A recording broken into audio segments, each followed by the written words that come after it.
Hey everybody, this is Dan from Mechanical Malarkey. Today I'm going to show you how to replace the engine air filter on a 2006 to 2010 Ford Explorer or Mercury Mountaineer V6. The V8 is similar but not quite the same. The hood release is in the driver's footwell. The safety release is just to the side of the center of the grille. Just push it this way and you can open the hood. The air filter is under this cover. There's two latches, flip up, and then the wire comes down off the top.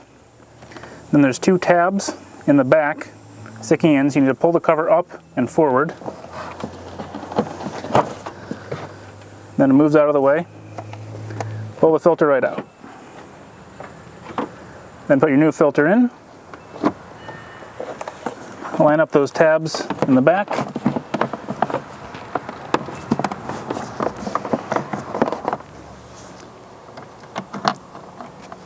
Flip the wire up onto the top and then tighten it down with a lever and you're done.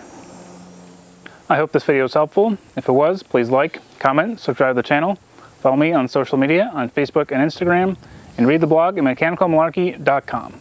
Thanks for watching.